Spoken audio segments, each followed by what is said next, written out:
네, 그러면 이어서 영화에 대한 이야기를 계속 해보도록 하겠습니다. 이번에는 좀 더 영화에 대한 본질적인 그런 이야기를 해보려고 하는데 조금 어려울 수도 있지만 또 이 영상을 보시는 분들이 또 영화를 워낙 좋아하시고 지적 수준이 굉장히 높다고 생각이 들기 때문에 충분히 재밌게 들으실 수 있으리라고 생각이 듭니다. 그래서 어떤 이야기를 할 거냐면 과연 영화에 어떤 의미가 있는가에 대한 부분을 이야기해 보도록 하겠습니다. 흔히 우리는 영화를 보고 나서 이제 감독이 어떤 의도로 영화를 만들었는지, 어떤 의도로 이 장면을 찍었는지에 대해서 많은 생각을 하기 마련인데, 사실은 이제 21세기 시대로 넘어오면서 예술 작품의 의미는 단순하게 그 텍스트 안에만 있는 것이 아니라 작가와 수용자의 대화에 의해서 더 풍성해지고 더 다양해진다고 볼 수가 있겠습니다. 그래서 과거의 방식처럼 어떤 정답이 있는 것처럼 영화를 해석하는 그런 방식이 아니라 토론과 대화를 통해서 그 의미를 더 풍성하게 만들어 나아가는 방식으로 영화를 감상한다면 이제 훨씬 재미있을 것이라고 생각이 듭니다. 그러니까 의미라고 하는 것이 고정되어 있는 것이 아니고 해석에 따라서 더 다양한 의미가 만들어질 수 있는 것이죠. 그래서 많은 영화 예술가들이 그렇게 해석의 놀이를 즐길 수 있도록 또 영화의 장면들을 만들어내기도 하죠. 그래서 영화의 감상에 있어서는 두 개의 어떤 키워드로 영화 감상의 두 지평을 한번 말씀을 해보려고 합니다. 하나는 뭐냐면 스투디움이고 하나는 이제 푼크툼입니다.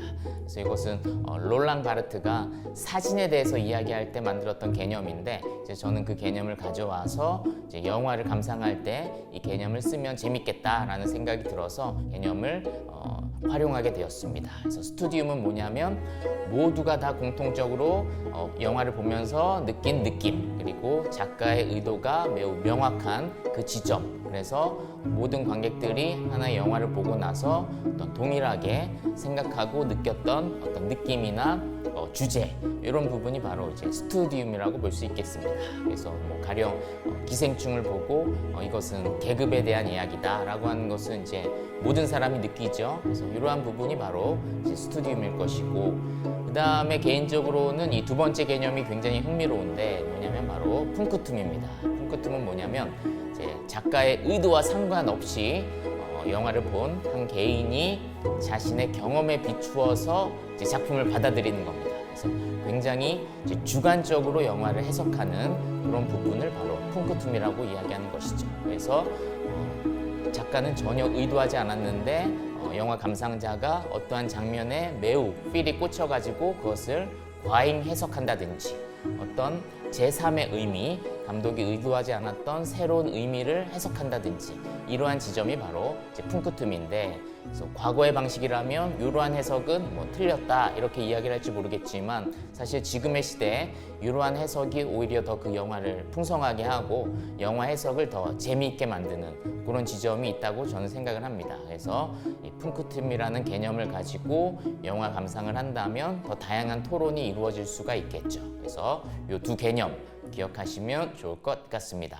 영화 수업을 하는데 이제 최초의 영화에 대한 이야기를 빠뜨릴 수가 없겠죠. 그래서 이 부분은 많이 아는 분도 있겠지만, 그래서 빠르고 간략하게 영화의 탄생에 대한 이야기를 해보도록 하겠습니다.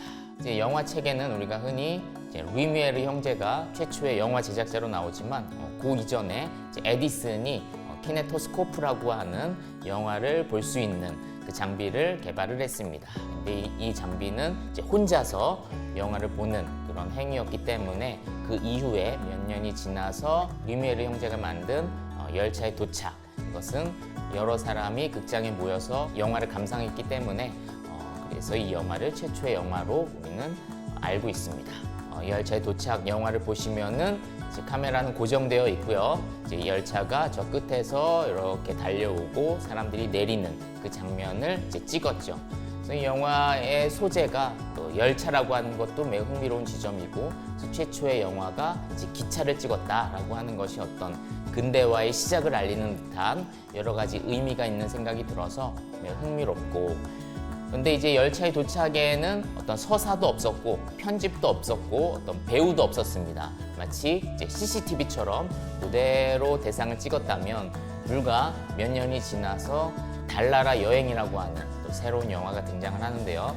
조르주 멜리어스라고 하는 그 감독이 만든 영화인데 이 영화에선 최초로 이제 드라마가 생기고 그다음에 편집이 생기고 어떤 이야기가 생겼다고 말할 수 있겠습니다. 그래서 어떤 조르주 멜리어스의 이 달나라 여행부터 영화라고 하는 것의 특성이 매우 급속도로 진전하고 도약할 수 있는 그런 계기가 되었던 영화라고 생각이 들어서 이 두 영화 유튜브에 있으니까 여러분들 한번 보시면 좋을 것 같아요. 그래서 루이메르 형제의 열차의 도착 그리고 조르주 멜리어스의 달나라 여행 이 두 영화 꼭 한번 보시면 큰 도움이 되리라고 생각을 합니다.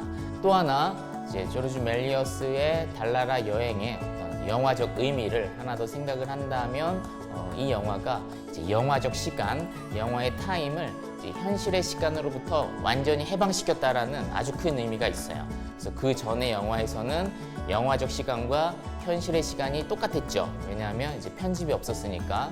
근데 조르주 멜리어스의 달나라 여행에서는 편집이 생김으로 인해서 아주 긴 시간을 영화적으로 압축함으로 인해서 현실의 시간으로부터 완전히 해방시켰고 시간이라고 하는 것을 더 자유롭게 활용하는 그런 계기가 되었던 그런 영화라고 볼 수 있겠습니다. 그래서 최근의 감독 중에 이 시간을 가장 잘 다루는 감독이 누구냐면 크리스토퍼 놀란 감독이죠. 시간에 대한 이야기를 이해하기 쉽게 하기 위해서 이 감독님의 예로 들으면 뭐 인셉션이라든지 인터스텔라라든지 덩케르크와 같은 영화를 보면 감독이 시간이라고 하는 그것을 굉장히 자유롭게 활용하는 것을 볼 수가 있는데 그 시작이 바로 그 기원이 이제 멜리어스의 달나라 여행이라고 볼 수가 있겠습니다. 여기까지 영화의 탄생에 대해서 간략하게 말씀을 드렸고요. 이제는 영화 한 편이 아니라 영화의 한 장면 혹은 더 작게는 영화의 한 숏을 우리가 어떻게 분석하고 해석해야 되는지에 대한 더 중요한 개념을 이제부터 설명을 해드리도록 하겠습니다. 그래서 그 개념 중에 우리가 꼭 알아야 될 키워드가 뭐냐면 바로 이제 미장센이라고 하는 단어예요. 그래서 이 단어만 알면 여러분들이 앞으로 영화를 볼 때 이전보다 더 깊게 분석적으로 해석을 할 수가 있으니까 지금부터 하는 이야기를 잘 들으시면 좋을 것 같습니다. 그래서 미장센에는 어떤 내용이 포함이 되냐면 정말 다양한 개념이 포함되어 있어요. 그래서 어떤 카메라의 위치라든지 앵글이라든지 조명이라든지 어떤 세트의 디자인 그리고 배우, 의상, 분장, 소품 그러니까 한마디로 말하면 어떤 장면을 디자인하는 장면을 꾸미는 모든 요소가 바로 이제 미장센이라고 볼 수가 있겠습니다. 과거에 연극 무대를 디자인할 때 처음 탄생했던 개념이기도 한데 지금은 영화에서도 똑같이 사용이 되고 있죠. 그래서 어떤 미장센의 다양한 요소들, 촬영이라든지 조명이라든지 배우의 동선이라든지 캐릭터 사운드 이런 모든 요소들을 바로 이제 미장센이라고 볼 수가 있겠습니다. 그럼 가장 기본적인 어떤 영상 언어부터 이제 살펴보도록 하겠습니다. 우리가 인물을 촬영할 때 이제 다양한 방식으로 촬영을 하는데요. 거기에도 하나하나 이제 영상 언어가 있죠. 그래서 그 요소를 살펴볼 건데 우선은 이제 얼굴을 가까이서 찍는 것을 뭐라 그러냐면 이제 클로즈업이다 이야기를 합니다. 그래서 인물의 어떤 감정을 매우 섬세하게 그런 보여주는 장면들, 인물의 어떤 디테일한 심리를 묘사할 때 이 클로즈업을 많이 쓰죠. 그래서 우리가 클로즈업 때문에 그 인물에게 더 공감할 수 있고 배우의 대사를 더 잘 들을 수 있고 또 드라마에 더 정서적으로 더 끌림을 받을 수 있는 이유가 바로 이제 클로즈업 때문이죠. 두 번째 바스트 숏, 머리부터 가슴까지, 그다음에 머리부터 허리까지는 웨이스트 숏, 그다음에 무릎까지는 니 숏, 그다음에 전신을 찍는 것은 이제 풀 숏. 그다음에 때로는 이제 인물보다도 이제 공간이 더 중요할 때가 있겠죠. 그럴 때는 이제 롱숏으로 많이 찍습니다. 그래서 이러한 영상 언어는 오랜 시간 동안 영상 제작자들의 어떤 관습적인 영상 언어라고 볼 수가 있겠습니다. 하나하나 사례를 살펴볼까요? 네, 그래서 이 정도 사이즈가 바로 머리부터 가슴까지여서 이제 바스트 숏이라고 볼 수 있고요. 그 다음 숏도 역시 머리부터 가슴까지 바스트 숏. 그리고 이 정도는 이제 바스트 숏과 어떤 웨이스트 숏 사이 정도라고 볼 수 있을 것 같습니다. 그 다음은 전신이 다 나오기 때문에 또 프리숏이라고 볼 수 있을 것 같고요. 그리고 어떤 이 공간의 어떤 디자인, 프로덕션 디자인까지도 충분히 볼 수 있는 어떤 프리숏보다는 조금 넓은 개념이긴 하지만 어떤 프리숏 정도라고 볼 수 있을 것 같습니다. 그리고 역시 아까와 다른 공간의 풍경을 대조적으로 보여주는 인물은 조그맣게 나오고 공간이 넓게 보여지기 때문에 또 롱숏이라고 볼 수 있을 것 같아요.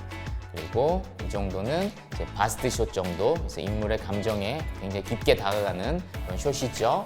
그 다음은 인물에게 더 깊게 다가가는, 그래서 눈빛마저도, 눈동자마저도 가까이서 볼 수 있는 클로즈업 숏이라고 볼 수가 있겠습니다. 그래서 클로즈업 숏을 보면은 배우의 감정을 매우 섬세하게 볼 수 있는 그런 장점이 있죠. 그 다음에 이거는 계단을 배경으로 하는 이제 프리숏이네요. 네. 그리고 역시 이건 머리부터 무릎까지 나오기 때문에 니숏이라고 볼 수 있고, 역시 어떤 니숏, 풀숏 그 사이에 있는 그런 장면이라고 볼 수 있겠습니다. 그래서 행동이 클 때에는 사이즈를 좀 뒤로 빠지고, 인물의 감정을 보여줄 때에는 사이즈를 가까이 들어가고, 이러한 요소가 또 굉장히 미장센의 중요한 요소라고 볼 수가 있겠습니다.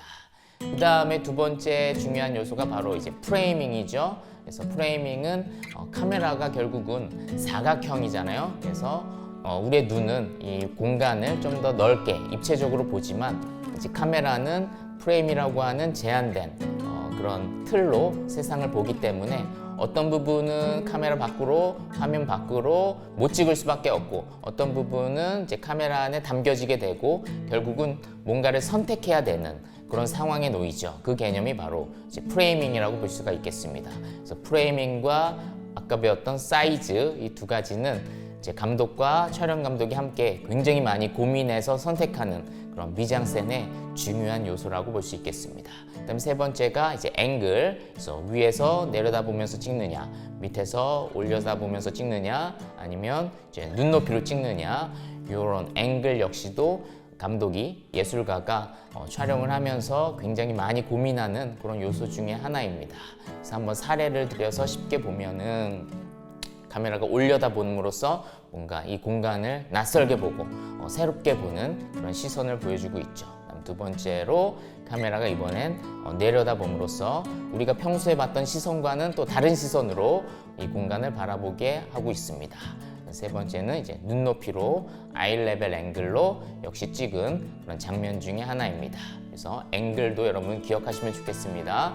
또 사이즈와 프레이밍, 앵글, 요 세 가지는 가장 기본적이고, 또 계속 공부를 하다 보면 요 세 가지가 가장 중요해요. 그래서 사이즈와 프레이밍과 앵글, 요 선택에 따라서 어떤 장면의 분위기와 주제와 뉘앙스가 굉장히 바뀌기 때문에 요 부분을 놓치면 안 될 것 같아요.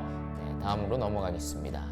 이거는 이제 화면의 어떤 구도, 분할이라고 볼 수 있겠습니다. 그래서 내가 주인공으로 생각하는 어떤 피사체를 어떤 위치에 놓느냐에 따라서 또 장면의 주제가 달라질 수 있겠죠. 어떤 사람은 주인공을 당연히 센터나 황금 분할에 놓는 반면, 또 어떤 예술 감독은 주인공을 화면의 끄트머리에 또 놓는 감독도 있겠죠. 그래서 화면 안에서 피사체 위치를 어디에 두느냐도 역시 중요한 미장센의 요소라고 볼 수가 있겠습니다. 네. 그 다음에 이곳은 여러분들 좀 어려울 수도 있는데 간단하게 설명을 드리면, 이제 렌즈의 선택, 다시 말하면 이제 화각에 대한 이야기입니다. 그래서 어떠한 장면을 찍을 때 감독과 촬영 감독은 계속 렌즈를 바꿔가면서 이제 찍는 경우가 많죠. 근데 그 렌즈의 선택에 있어서도 감독의 의도가 들어가고 어떤 미장센을 표현하는 데 있어서 또 중요한 요소라고 볼 수 있겠습니다. 그래서 어떤 공간을 넓게 보여줄지, 그러면 광각 렌즈를 쓸 것이고, 좁고 심도가 얕게 표현할 때는 또 망원 렌즈를 쓸 것이고, 뭔가 현실을 왜곡하는 그런 표현을 할 때에는 클로즈업으로 찍는데도 또 광각 렌즈를 쓰는 경우도 있고요. 그래서 어떤 렌즈의 선택에 따라서 어떤 인물을 표현하는 혹은 장면을 표현하는 그런 분위기와 뉘앙스가 많이 바뀌기 때문에 이 렌즈의 선택 역시도 미장센의 중요한 요소라고 볼 수가 있겠습니다. 그래서 우리가 흔히 뭐 카페에서 여자친구를 예쁘게 찍을 때에는 이제 망원 렌즈를 쓰는 것이 마치 정답인 것처럼 여기는 경우가 많은데, 사실 영화에서는 더 다양한 방식으로 인물을 찍고 이제 표현하고 있죠. 그래서 이런 개념도 이해를 하시면 좋을 것 같습니다. 그 다음에 여러분들의 이해를 좀 더 돕기 위해서 영화의 숏들로 미장센에 대한 이야기를 사례로 보여드리도록 하겠습니다. 네. 첫 번째로 이 영화는 어떤 영화일까요? 한번 여러분들 맞춰보시길 바랍니다. 어떤 영화냐면 이제 문라이트라고 하는 그 얼마 전에 아카데미 영화제에서 작품상을 수상했던 그 영화 중에 한 편입니다. 그리고 이 숏은 그 영화의 이제 마지막 숏이죠. 그래서 이 숏의 이제 미장센을 보면은 인물의 뒷모습을 이제 찍고 있는데, 미장센의 가장 중요한 요소는 뭐냐면 바로 이제 컬러이죠. 그래서 달빛 아래에서 흑인이 이제 블루의 이미지로 보여지는 그런 장면입니다. 그래서 이 영화에서 대사 중에 어떤 대사가 있냐면 백인이든 흑인이든 달빛 아래에선 다 푸르게 보이고 모두가 다 평등하다, 뭐 이런 느낌의 대사가 있는데, 그런 주제를 이 하나의 숏으로 보여주는 아주 멋진 그런 장면이라고 볼 수가 있겠습니다. 그래서 이 하나의 숏이 영화 전체를 관통하는 그런 컬러의 숏이기 때문에 굉장히 뛰어난 그런 미장센이라고 볼 수가 있겠습니다. 이 영화는 알폰소 쿠아론 감독의 로마라고 하는 영화인데, 감독의 어린 시절에 자기를 돌보았던 그 하녀를 위한 그런 영화를 만들었는데, 그것이 바로 이제 로마죠. 그래서 그녀를 비출 때 이제 역광으로 수평으로 들어오는 빛과, 그다음에 이 마지막 장면에서 굉장히 긴 롱테이크 장면이 나오는데, 이 영화 역시도 미장센적으로 매우 분석할 것이 많은 아주 영화적인 영화이기 때문에, 또 이 영화는 넷플릭스에서도 볼 수가 있기 때문에 꼭 한번 보시기를 추천해 드립니다. 그리고 역시 봉준호 감독에 대한 이야기를 하면 설국열차인데, 영화의 전반부는 흑백 영화처럼 컬러가 전혀 없는 그런 미장센의 풍경을 보여줍니다. 그리고 영화의 후반부에는 이제 다양한 컬러가 등장을 하죠. 그래서 컬러를 통해서 영화의 어떤 계급의 문제를 시각적으로 보여주는 매우 뛰어난 미장센이 담겨있는 영화라고 볼 수가 있겠습니다. 그래서 아까는 전반부의 숏이었다면 여기서부터 영화의 후반부가 시작되죠. 그래서 영화가 2시간 정도 되는데 거의 러닝타임 1시간쯤 돼서 그 첫 번째 컬러가 등장을 합니다. 그래서 문을 확 열면은 이제 수족관에 화려한 블루톤이 나오면서 이제 새로운 세계로 마치 진입을 한 듯한 그런 느낌이 드는 영화죠. 그래서 이 영화도 한번 다시 볼 때 주제적인 면뿐만이 아니라 그런 색감적인 면까지 함께 생각하면서 보면은 더 풍성한 영화 감상이 되리라고 생각을 합니다. 그 다음 미장센 역시 좀 컬러가 도드라지는 그런 미장센이죠. 그래서 박쥐라고 하는 박찬욱 감독의 영화인데, 이제 송강호 배우는 이제 흰색 와이셔츠를 입고 있고, 그리고 우리 여배우는 이제 좀 더 강렬한 색깔을 택함으로써 그녀의 어떤 강한 욕망을 어떤 색감적으로 보여주는 흥미로운 미장센이라고 볼 수가 있겠습니다.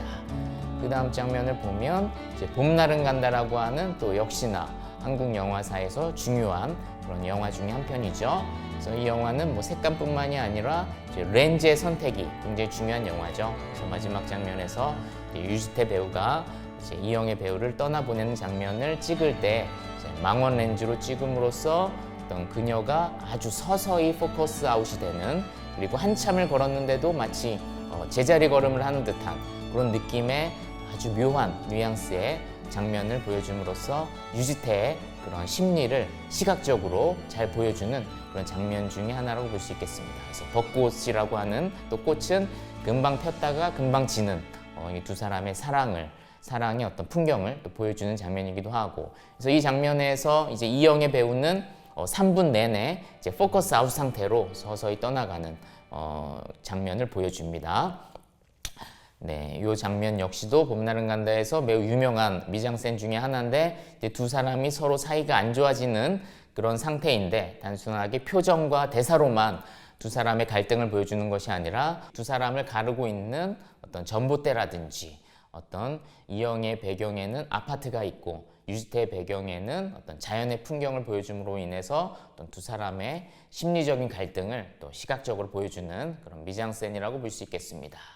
그 다음은 네, 좀 느와르 영화에서 많이 나오는 미장센이죠. 그래서 느와르 영화 같은 경우에는 이제 컨트라스트가 굉장히 강하죠. 그래서 블랙과 화이트의 컨트라스트가 굉장히 강력한 그런 미장센을 보여주는 장면이어서 이 영화 아저씨를 또 선택해서 보여드렸습니다. 네. 이 영화는 이제 로드라고 하는 영화, 그래서 미래의 아주 절망적인 그런 상황을 보여주는 그런 영화죠. 그러다 보니까 채도가 거의 빠져 있는 그런 색감의 표현을 해줌으로 인해서 시대적인 절망적인 상황을 이 색감으로 잘 보여준 그런 미장센이라고 볼 수가 있겠습니다. 그 다음에 라라랜드 같은 경우에는 이제 배우들이 꿈을 꾸는 그런 영화다 보니까 원색이 많은 컬러가 매우 도드라지는 그런 색을 택해서 영화를 보여주고 있죠. 네, 그래서 영화 미장센에 대한 이야기를 계속 하고 있습니다. 이번에 오스카에서 다양한 수상을 했던 봉준호 감독님의 어떤 미학에 대한 이야기. 봉준호 감독님은 이제 미장센이라고 하는 요소를 어떻게 자신의 영화 속에 활용하는지에 대한 이야기를 한번 간단하게 살펴보면 그분의 영화를 앞으로 보실 때 훨씬 재밌게 볼 수 있지 않을까라는 생각이 들어서 이 이야기를 해보려고 합니다. 그래서 봉 감독님의 영화에서 꾸준히 나왔던 어떤 미장센 혹은 공간이라고 하는 미장센의 요소를 보면 지하실을 또 빼놓을 수가 없습니다. 그래서 그분의 데뷔작이죠. 플란다스의 개라고 하는 영화를 보면 이제 아파트에서 어떤 지하실이라고 하는 공간이 나오죠. 그래서 경비 아저씨가 항상 지하실에 내려가서 다양한 행동을 하는 그런 공간이 나오고, 그 다음에 그분을 가장 스타로 만들었던, 한국의 대표 감독으로 만들었던 두 번째 작품 살인의 추억을 보면 그곳에서도 역시 이제 지하실이 나옵니다. 그래서 이번에 지하실은 취조하는 공간이죠. 그래서 형사가 어떤 불법적인 행위를 통해서 자백을 받아내는 그 공간이 바로 지하실이라고 하는 공간이 역시나 등장합니다. 그리고 세 번째, 네 번째, 최근에 기생충까지도 그 지하실이라고 하는 미학적인 요소가 꾸준히 등장하고 있는데 주로 많이 등장하는 방식은 어떤 지상과의 어떤 대비, 그리고 어떤 인간의 무의식을 반영하는 공간으로서의 어떤 지하실, 다양한 의미로 그 공간을 활용하는 것으로 볼 수가 있겠습니다. 기생충을 보면 지하실의 공간이 더 다양하게 활용되는 것을 볼 수가 있는데, 특히나 이전의 영화와는 달리 어떤 반지하라고 하는 공간이 등장하는 것을 또 볼 수가 있고, 그리고 이번에는 이 지하실의 공간을 영화적으로도 더 다양한 쾌감을 주는 그런 공간으로서 이 지하실을 활용하는 것을 볼 수도 있습니다. 그래서 그분의 영화에서 지하실이 계속 나오지만 이번에 기생충의 지하실이 가장 영화적으로 활력이 있고, 그리고 의미적으로도 다층적인 해석이 가능한 그런 흥미로운 공간으로 이 지하실을 표현하지 않았나 생각이 들어서 저는 이 기생충이라고 하는 작품을 또 굉장히 좋아하고 높게 평가하는 그런 작품입니다.